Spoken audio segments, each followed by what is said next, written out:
Hello, students. So, welcome you all to this session. And obviously, today the session is going to be a super amazing session.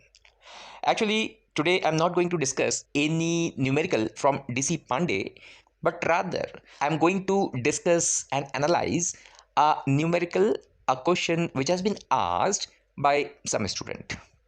Well, as far as the question is concerned, it seems to be a tougher one, but if you go by your concepts now, you will be able to solve this question very easily. तो दिखने में तो पहली बार ये सवाल वाकई एक अच्छा सवाल, एक अच्छे टफ प्रॉब्लम के रूप में दिख रहा है, क्योंकि यूजुअली ऐसे क्वेश्चंस थोड़े कम देखे जाते हैं। लेकिन अगर आप अपने सिद्धांत से सॉल्व करोगे इस क्वेश्चन को, तो ऑब्वियसली जैसे मैंने कहा कि ये बिल्कुल आसानी से आपसे सॉल्व हो जाना है। अब सवाल के अंदर क्या पूछा गया जरा देखें। क्वेश्चन के अंदर बोला गया है कि there are two spheres A and B, out of which A is moving down the incline at a speed 9 metre per second. Now they are asking कि in this situation what will be the speed of the sphere B. तो भाई सवाल ये उठता है कि इस सवाल को सॉल्व कैसे करें, क्या अप्रोच ले इसके लिए। तो अगर टॉपिक की बात करें तो ये तो न्यूटन्स लॉज ऑफ मोशन का सवाल है जी। ये रोटेशनल का सवाल नहीं है। दिखने में हो सकता है रोटेशन का आपको लगे या कॉलिजन टाइप का किसी टॉपिक का आपको सवाल लगे, लेकिन ये सीधा साधा न्यूटन्स लॉ का सवाल है, पहली बात। दूसरी चीज, आपको यह भी मालूम पड़ जाना चाहिए सवाल पढ़ते कि ये किस सब टॉपिक का सवाल है। ऑलराइट, तभी आप सही दिशा में सही सिद्धांत के साथ क्वेश्चन को क्रैक करने के लिए आगे बढ़ पाओगे। अब किसी स्टूडेंट को ये लगे कि ये न्यूटन्स लॉ का नहीं, ये रोटेशन का सवाल है, जैसे दो स्फीयर्स अपने को दिख रही हैं, तो मामला तो वहीं पे चौपट हो जाएगा,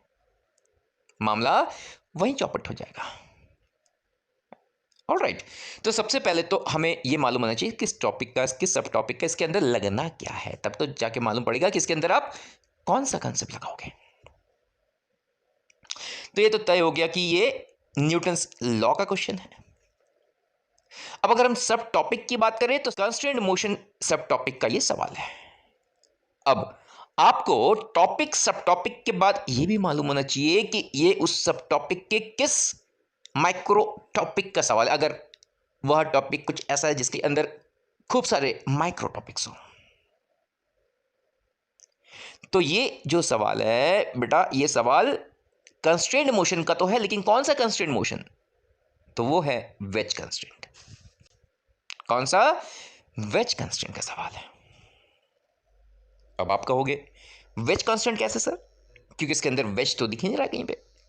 तो भाई ऐसा है कि बेशक इसके अंदर वेज नजर नहीं आ रहा, कोई मूविंग दो इंक्लाइन प्लेन्स या दो ऐसे वेजेस आपको मूविंग हालत में नहीं दिख रहे, लेकिन फिर भी इसके अंदर जो सिद्धांत लगने वाला है वो वेज कंस्ट्रेंट के लगने वाला है। तो वेज कंस्ट्रेंट का मतलब ये नहीं कि दिखने में वो वेज ही हो, उसके अंदर वेज वाली बातें होनी चाहिए। तो अभी डिटेल में देखते हैं क्या चीजें होती है उसके अंदर, तब आपको चीजें समझ में आएगी, खुल के सारी चीज सामने आएगी। तो आप में से जिन स्टूडेंट्स ने वेज कंस्ट्रेंट पढ़ रखा है, उन्हें मालूम है कि किस तरीके के सवाल उसके अंदर पूछे जाते हैं। और यूजुअली जो क्वेश्चंस उसके अंदर आप लोगों ने कर रखा होगा वो वेज के ऊपर, जिसके अंदर वेज का मतलब एक ऐसी बॉडी जिसके अंदर कम से कम एक इंक्लाइंड सरफेस हो, यानी एक inclined plane, moving inclined plane को अपन वेज कहते हैं। तो ज्यादातर स्टूडेंट्स ने वही सवाल वेज कंस्ट्रेंट के अंदर देख रखा है।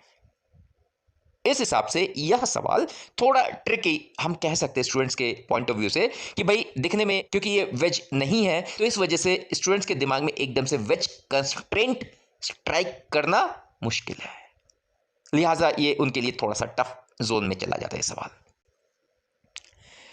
लेकिन ये उन्हीं के लिए टफ जोन में जाएगा जिन स्टूडेंट्स को ये पहचान में ना आ पाए।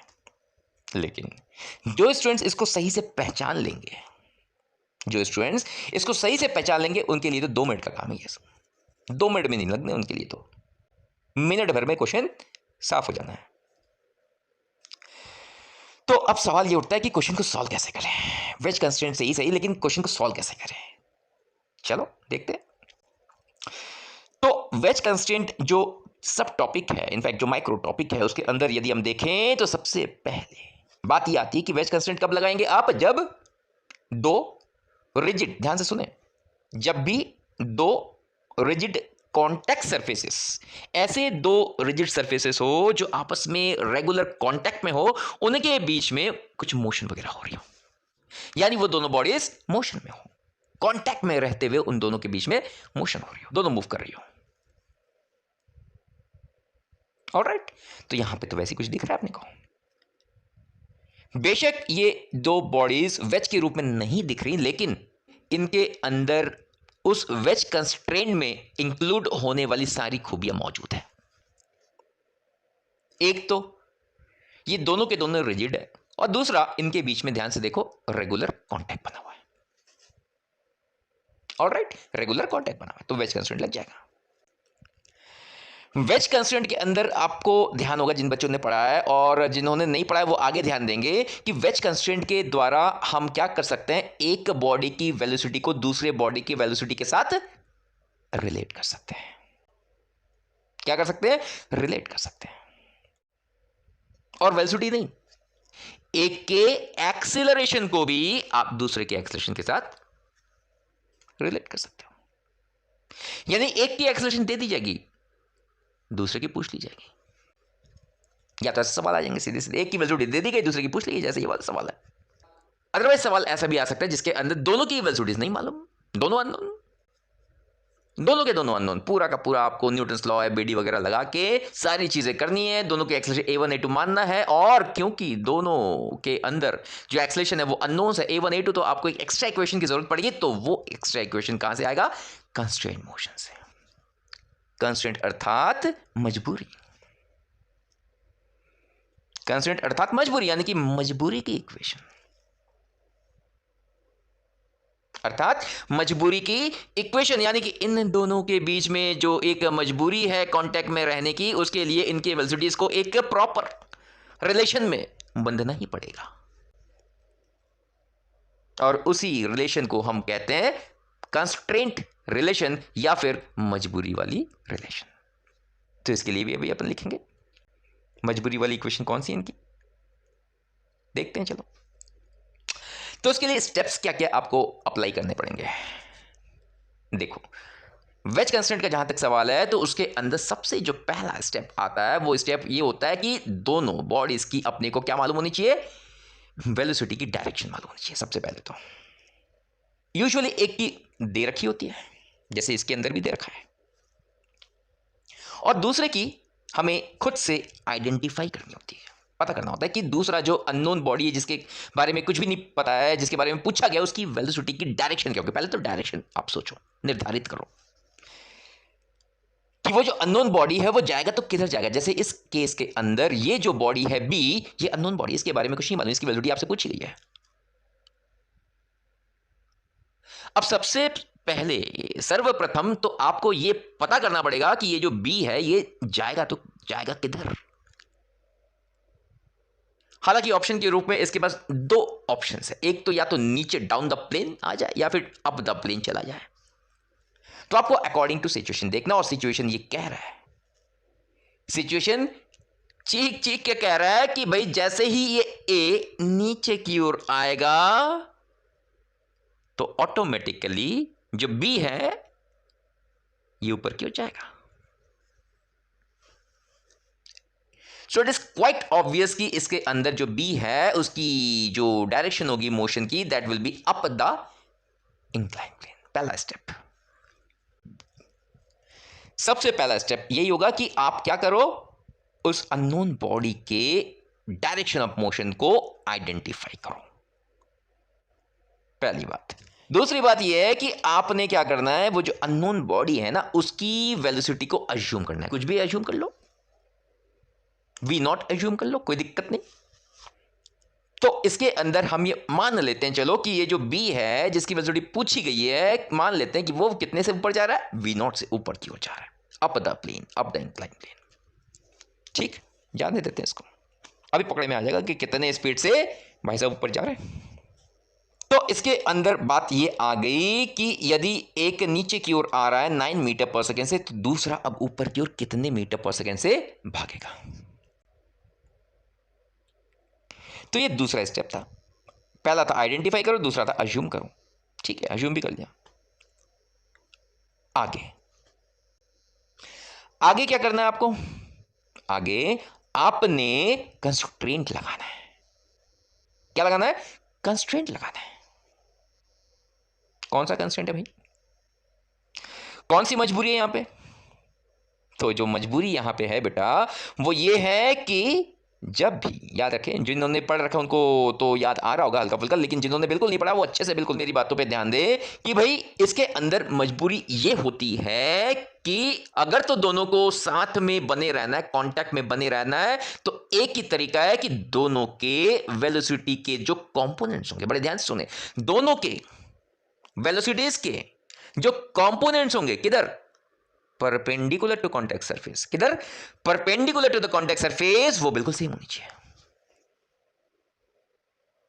वो बिल्कुल सेम होनी चाहिए। तो फिलहाल के लिए तो हम ये चीज ध्यान में रखते हुए आगे बढ़ते हैं कि यहां पे मजबूरी क्या है, मजबूरी ये है कि दोनों के वेलोसिटीज के जो कंपोनेंट्स हैं, कौन से डायरेक्शन में, perpendicular to the contact surface, वो बिल्कुल सेम होनी चाहिए, बिल्कुल सेम होनी चाहिए। वेलोसिटी के कंपोनेंट्स बिल्कुल सेम होनी चाहिए, दिशा भी सेम होनी चाहिए, यानी कि दोनों के दोनों, कहने का मतलब दोनों के दोनों कॉन्टेक्ट सरफेस के परपेंडिकुलर दिशा में, इस केस में जो कॉन्टेक्ट सरफेस होगा वो कौन सा होगा, यस, ये टेंजेंशियल सरफेस। तो इस केस में इस टेंजेंशियल सरफेस के परपेंडिकुलर दिशा में, इस डायरेक्शन में दोनों की वेलोसिटी बिल्कुल सेम होनी चाहिए, दिशा सेम होनी चाहिए और मैग्नीट्यूड भी सेम होनी चाहिए, अर्थात स्पीड डायरेक्शन दोनों सेम होनी चाहिए इस दिशा में। यह मजबूरी है। So this is your wedge constraint. Wedge की मजबूरी यह है कि अगर रेगुलर कांटेक्ट में बना रहना है तो perpendicular to the contact surface उनकी जो वेलोसिटी के कंपोनेंट्स है दे शुड बी इक्वल। अब आपको करना क्या है, अब आपको यह करना है कि बड़े ध्यान से, कायदे से, ये जो भी फिगर दे रखा है इसके अंदर जो भी उन्होंने कलाकारी कर रखी है उस कलाकारी को थोड़ा सा सॉर्ट आउट करते हुए हमें यह करना है कि इन दोनों के वेलोसिटी के कंपोनेंट्स निकाल लेने हैं। क्या निकाल लेने, कंपोनेंट्स निकाल लेने perpendicular to the contact surface. Perpendicular to the contact surface की अगर हम बात करें, यहां पे कॉन्टेक्ट सरफेस ध्यान से देखें टेंजेंशियल है, तो टेंजेंट का परपेंडिकुलर क्या होता है, अरे वाह, टेंजेंट का परपेंडिकुलर टू रेडियस होता है, बचपन से पढ़े।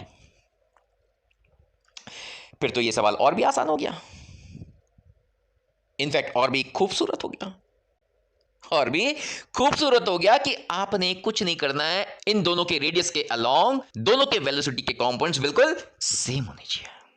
तो हमें कुछ नहीं करना है, वेलोसिटी का कंपोनेंट निकाल लेना है इस डायरेक्शन में। और आपको अच्छे से मालूम है कि किसी भी वेक्टर का कंपोनेंट निकालने के लिए क्या चाहिए होता है, एंगल। तो अब आप क्या कर लो कि बचपन की जो सारी आपकी जानकारियां हैं, जो आपने ज्योमेट्री के अंदर पढ़ी है, उस ज्योमेट्री को लगाओ। बचपन की जो ज्योमेट्री की जानकारी आपके पास, उस ज्योमेट्री की जानकारी को लगाओ, और ये जो उन्होंने कारस्तानी कर रखी है, जो उन्होंने इसके अंदर ये सब रायता फैला रखा है इसको साफ करो और ये एंगल कहीं ना कहीं से आप ढूंढ निकालो। ऑलराइट, तो करना कुछ भी नहीं है, आपको चीज एकदम सिंपल शॉर्ट क्लियर हो चुकी होगी अब तक कि भाई जो भी इसके अंदर ये आपको ज्योमेट्री की चीजें दे रखी है, जो भी मेजरमेंट्स आपको दे रखी है, इसको सॉर्ट आउट करके आपको ये एंगल निकाल लेना है। और जैसे एंगल निकल के आ गया, कंपोनेंट पता लग गया,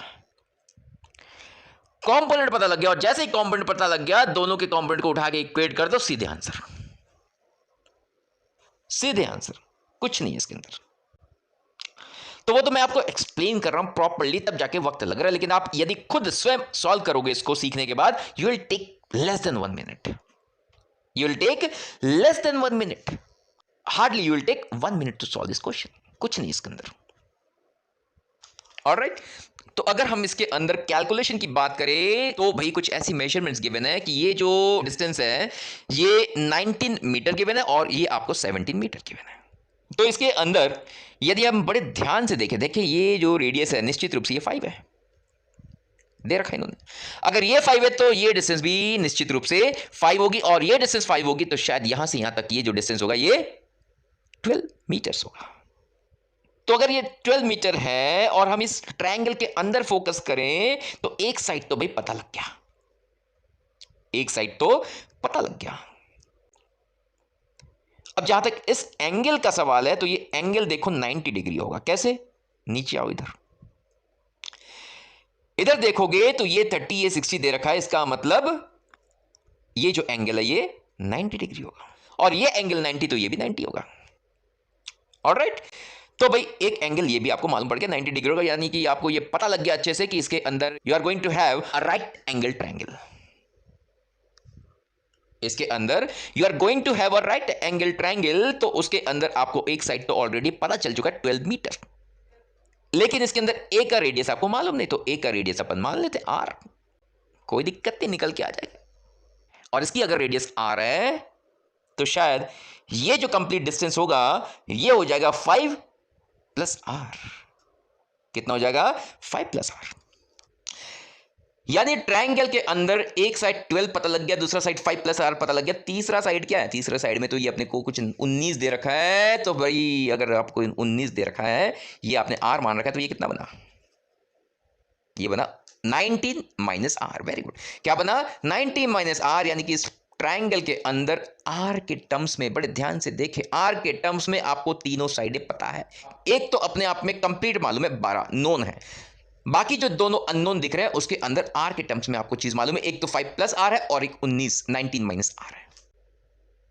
राइट एंगल ट्रायंगल है, पाइथागोरस लगना है, और पाइथागोरस लगते ही आर की वैल्यू निकल के आ जाएगी। तो यदि आप पाइथागोरस लगाते हो तो वो कुछ इस तरीके से आ जाएगा कि 12 का स्क्वायर 144 प्लस 19 माइनस आर का होल स्क्वायर कर दो। 19 का स्क्वायर क्या होता है? 361, तो ये रहा 361 plus R square, A square plus B square minus 2 A B लगाओगे ना, तो A square plus B square बोले तो आर स्क्वायर माइनस 2 ए भी बोले तो 38 आर। 19 का डबल कितना? 38 आर। तो इन दोनों साइड्स का हमने क्या कर दिया? स्क्वायर कर दिया। ऑलराइट, तो पाइथागोरस थ्योरम के अंदर हमने 12 का स्क्वायर और 19 माइनस आर का होल स्क्वायर कर दिया।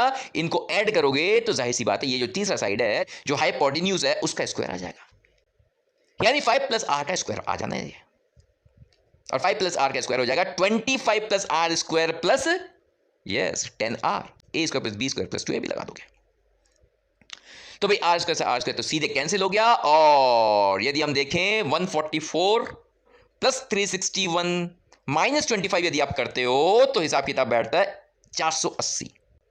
कितना बैठेगा? 480, 480। और बाकी अगर हम देखें तो सिर्फ आर वाले दो टर्म अपने को दिख रहे हैं, वो बन जाएगा 38 प्लस 10 यानी कि 48 आर। बोले तो अपने पास एक इक्वेशन आ गया 48 आर इक्वल टू 480।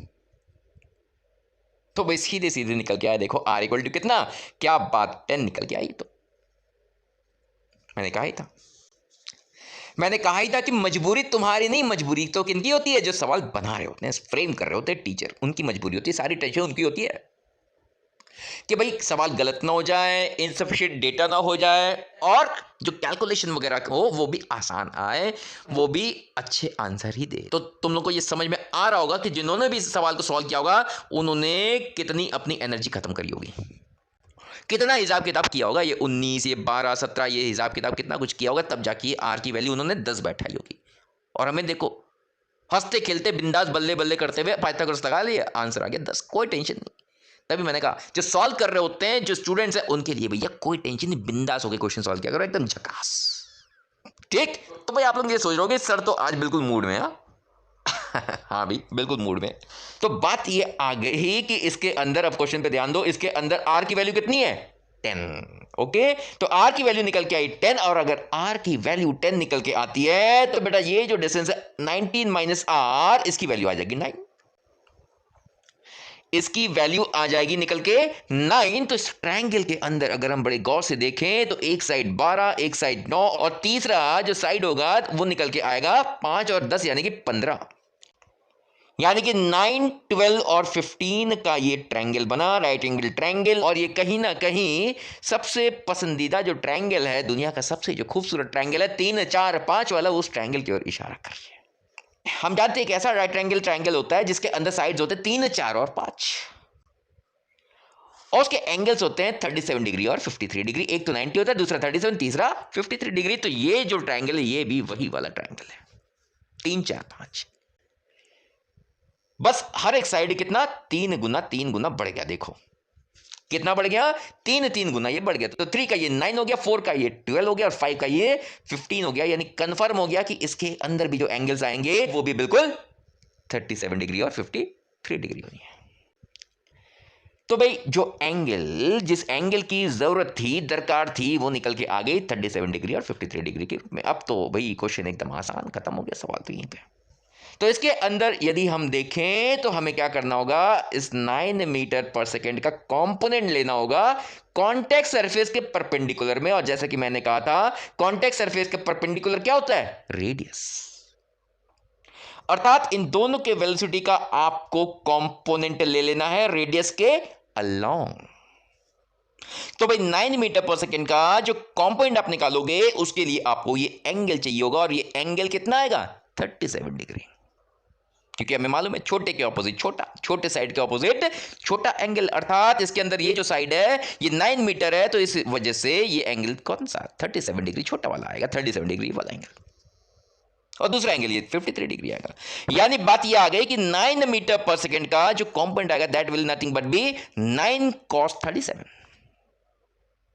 और ये जो V0 है इसका अगर हम कंपोनेंट देखें बेटा तो वो निकल के आएगा V0 का यस cos 53 डिग्री। क्योंकि अगर ये 53 है तो ये भी तो 53 डिग्री होगा ना। ऑलराइट, तो बात ये आ गई कि इस V0 का जो कंपोनेंट अपने को चाहिए था कॉन्टेक्ट सरफेस के ठीक परपेंडिकुलर में, that comes out to be V0 cos 53 degree. और cos 53 डिग्री कितनी होती है, 3/5। यानी कि 3/5 V0 should be equal to yes 9 times cos 37 बोले तो 4/5। तो इक्वेशन आपके सामने आ गया 3/5 V0 equal to 9 times 4/5। 5 cancel हो गया, 5 कैंसिल हो गया, और ये जो 3 और 9 है इनमें से कैंसिल हो गया, ये 3 बचा। यानी V0 की वैल्यू सीधे सीधे निकल के आती है, that is 12 metre per second. कितनी निकल के आती है, 12 मीटर पर सेकेंड। यानी कि the answer is this one. कुछ नहीं था सवाल के अंदर। बेशक इतने देर से मैंने आपको ये सारी चीजें बताई, एक्सप्लेन करी, डिस्कस करी, एनालाइज करी, सारी बातें रही, लेकिन अगर हम सॉल्व करने की बात करें, मात्र सॉल्व करने की बात करें, तो it will hardly take 1 minute. It will hardly take 1 minute. Alright, तो बात ये आ गई कि इसके अंदर सबसे पहले आपको क्या करना होगा, किसी भी न्यूमेरिकल के अंदर आपको ये देखना होगा कि वो न्यूमेरिकल किस टॉपिक का है, किस सब टॉपिक का है, और किस माइक्रो टॉपिक, अगर उसके अंदर कोई माइक्रो टॉपिक है तो। एक बार पता लग गया तब आप सही सिद्धांत, सही कंसेप्ट, सही लॉजिक लगा के आप क्वेश्चन को क्रैक कर पाओगे। अब आप ये पूछोगे कि सर इसके अंदर रोटेशनल का कंसेप्ट नहीं लगेगा, ये कैसे क्लिक करें अपने को, ये कैसे क्लिक करें? तो इसके लिए मैं एक चीज ये बता सकता हूं आपको कि भाई इसके अंदर ए जो है वो रोल करता हुआ नहीं, वो स्लाइड करता हुआ नजर आ रहा है। क्या करता हुआ नजर आ रहा है, स्लाइड करता हुआ। देयर इज नो रोलिंग, कोई ओमेगा, कोई एंगुलर वेलोसिटी नहीं है इसके पास, इसलिए सीधे सीधे ये रोटेशनल मोशन से ये हट जाता है सवाल। लेकिन बड़े ध्यान से सुनना, लेकिन यदि इस सवाल के अंदर ये जो दोनों स्फीयर्स है या ए जो स्फीयर है इसके बारे में ये बता दिया गया होता कि ये ए जो है ये खुद रोल कर रहा है, खुद रोल कर रहा है, तो भी ध्यान रखो कि उसके अंदर V0 की वैल्यू उस वक्त जो निकल के आएगी वो इतनी ही निकल के आएगी, वो इतनी ही निकल के आएगी, क्योंकि V0 और इस 9 मीटर पर सेकेंड के बीच में जो ये रिलेशन है ये उनके रोलिंग मोशन का मोहताज नहीं है, ये उनके रोलिंग मोशन का मोहताज नहीं है। वो रोल कर रहा है नहीं कर रहा है, रोटेशन हो रही है नहीं हो रही है, डजंट मैटर। इसके पीछे एक ही सिद्धांत है, एक ही कारण है, और वो कारण है कि दोनों के दोनों रिजिड सरफेस है, पहली बात, और दोनों के दोनों रेगुलर कांटेक्ट में बने हुए, दूसरी बात। बरोबर। तो भाई क्योंकि इसके अंदर दोनों के दोनों रेगुलर कांटेक्ट में है और दोनों के दोनों रिजिड है, इस वजह से निश्चित रूप से V0 और 9 के बीच में, ए और बी के वेलोसिटीज के बीच में ये रिलेशन इस वक्त आना अनिवार्य है, भले ही वो रोल कर रहे हो या फिर नहीं कर रहे हो। इस सवाल को और कॉम्प्लिकेटेड दिखाया जा सकता था यदि इसके अंदर एक ओमेगा दे दिया जाता। अगर एक को घुमा दिया जाता तो बच्चे का दिमाग अपने आप और ज्यादा घूम जाता। अगर अब के केस में लेट्स से 70% बच्चा या 60% बच्चा इसको रोटेशन का मान के चलेगा, तो अगर इसके अंदर ओमेगा दे दिया जाए तो लिख के रख लो 95% बच्चा इसको रोटेशन मान के ही सॉल्व करेगा, जबकि इसके अंदर रोटेशन का कोई कंसेप्ट नहीं लगना है। इसके अंदर रोटेशन का कोई भी कंसेप्ट नहीं लगना है। इसके अंदर तो सीधा साधा क्या लगना है, न्यूटन्स लॉ का वेज कांस्टेंट, बरोबर। तो भाई बात यह आ गई कि इस सवाल को यदि सवाल पूछने वाले ने जिन्होंने भी फ्रेम किया, I don't know who has framed this question, but जिन्होंने भी फ्रेम किया है वो इस सवाल को और ज्यादा कॉम्प्लिकेटेड रूप दे सकते थे। बस इसके अंदर एक ओमेगा दे देते तो बच्चे का दिमाग अपने आप घूम जाता। ऑलराइट, तो जो टीचर्स है उनको ये चीज ध्यान रखनी होती है कि वो किस तरीके से, किन किन तरीकों से क्वेश्चन को टफ बना सके। जैसे इस समय मेरे पास अराउंड 3-4 टीचर्स पढ़ रहे हैं, ऑनलाइन पढ़ रहे हैं, वो है कहीं कहीं किसी ऑनलाइन प्लेटफॉर्म में पढ़ा रहे हैं वो, तो उनको उनकी जो ट्रेनिंग है थोड़ी अलग होती है। उनको क्या सिखाया जा रहा है, उनको ये सिखाया जा रहा है कि बच्चों को सवाल के अंदर किन किन तरीकों से फंसाया जा सकता है। तो उनकी ट्रेनिंग थोड़ी अलग है और आपकी ट्रेनिंग थोड़ी अलग, कि भैया आपको यह सीखना है कि कैसे, किन किन तरीकों से क्वेश्चन के अंदर जो भी भटकाव है, जो भी उसके अंदर आपको ऐसी चीजें गिवन हो जो आपको कंफ्यूज कर सके, आपकी दिशा को बदल सके, भटका सके, आपको गलत दिशा में ले जा सके, उससे कैसे बचना है। यानी टीचर्स को यह सिखाया जा रहा है कि फंसाना कैसे है और बच्चों को यह सिखाया जा रहा है कि बचना कैसे है। ठीक, होप आपको काफी कुछ समझ में आया होगा, सीखा होगा, बेनिफिट हुआ होगा इस सेशन को अटेंड करने के बाद, और आगे के सेशंस के अंदर भी इसी टाइप के कुछ क्वेश्चंस, अच्छे क्वेश्चंस लगते रहेंगे। ऑलराइट, तो चलो आज के लिए इतना ही रखते हैं, आगे के सेशन में कुछ और बातें करेंगे। ठीक, चलो तब तक के लिए बाय बाय।